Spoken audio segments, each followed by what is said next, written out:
Hello mga kasarap! Ngayon po ay magluluto ako ng spaghetti pasta Filipino style. Ito po ay aking version. Ito ang mga ingredients. Bisitahin na lamang po ang ating description box para sa kumpletong listahan ng mga ingredients. Ayan, gumamit ako ng Filipino style spaghetti sauce. At ang gamit ko dito ay yung oki cheese, bawang at sibuyas. At meron din tayong 5 hotdog. Ang gamit ko po dito, ito ay hiniwa na ito. Ngayon ay magpainit na tayo ng oil sa kawali. At pag ito ay mainit, igisa na ang bawang. Haluin lang ito hanggang sa medyo mag-brown po yung ating bawang. Huwag lang sunugin. At isunod ang ating sibuyas na pula. Pwede rin gumamit po ng puting sibuyas. Huwag pong kalimutan mag-subscribe sa aking channel. Mag-iwan po kayo ng comment sa baba para po mabalikan. Ngayon isunod na po natin ang ating ground pork in can. Haluin ito hanggang sa mag-slightly golden brown. Maraming salamat guys sa suporta. Na-appreciate ko po talaga. Sana wag po kayong magsawang magbalik-balik sa aking channel. At mag-iwan po ng comment para mabalikan ko po kayo. Kahit matagalan po ako makareply, pero lagi po akong bumabalik sa inyong mga bahay-bahay. Sunod na natin ang hotdog. Haluin.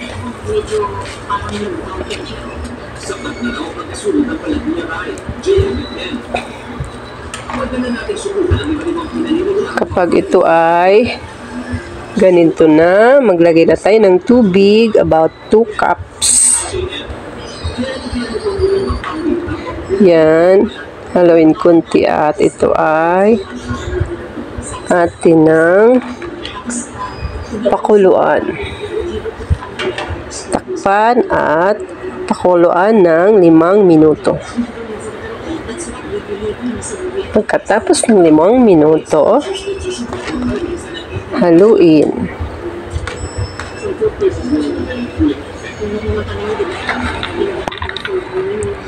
Ngayon ay sunod na nating ilagay ang ating spaghetti sauce. Guys, sana po panoorin nyo muna bago po kayo mag-subscribe. Thank you so much palagi sa pagbisita sa aking channel.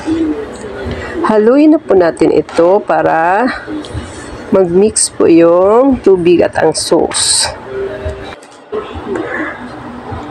Maglagay tayo ng 3/4 teaspoon salt. Magdagdag lamang kung kailangan 1 and 1/2 tablespoon sugar, small amount ng granules seasoning para sa adding flavor.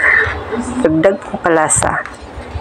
Atin na itong haluin para mag-combination yung ating mga ingredients. Ayan guys, malapot-lapot na siya. Atin itong pakuluan hanggang sa maluto yung hotdog at saka yung ating giniling.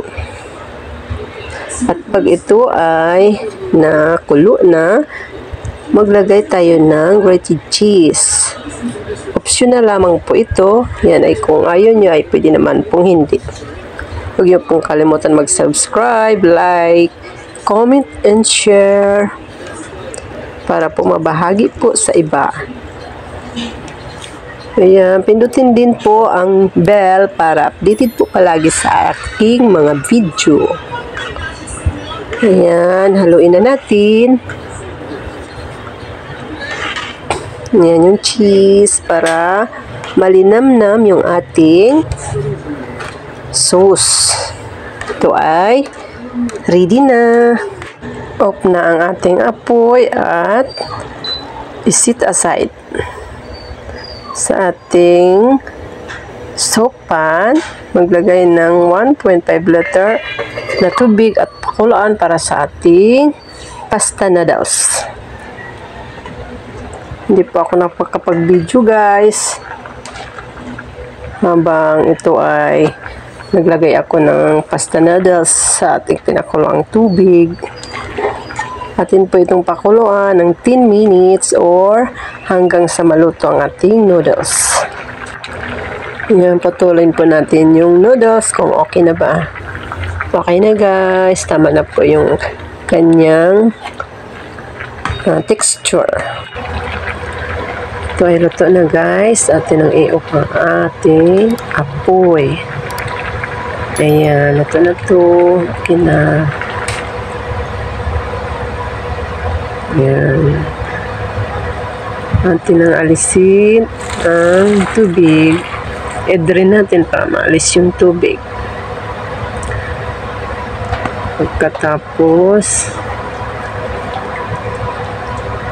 ay lagyan ito ng tubig para lumamig at hindi magdikit-dikit.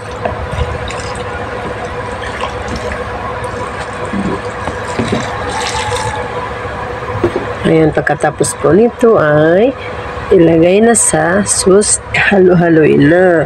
Sa inyo na kung itap nyo lang yung sauce bago kainin. Na-mix na po ito guys, nahalo-halo na yung sauce at yung pasta noodles. Sa inyo na po kung itap nyo lang yung sauce bago nyo kainin. Yan sinabi ko po kanina. At heto, ready to serve na po. Sana nag-enjoy po ang lahat. Looks yummy. Spaghetti Pinoy style. Maraming salamat po sa panonood. Hanggang sa muli, please subscribe.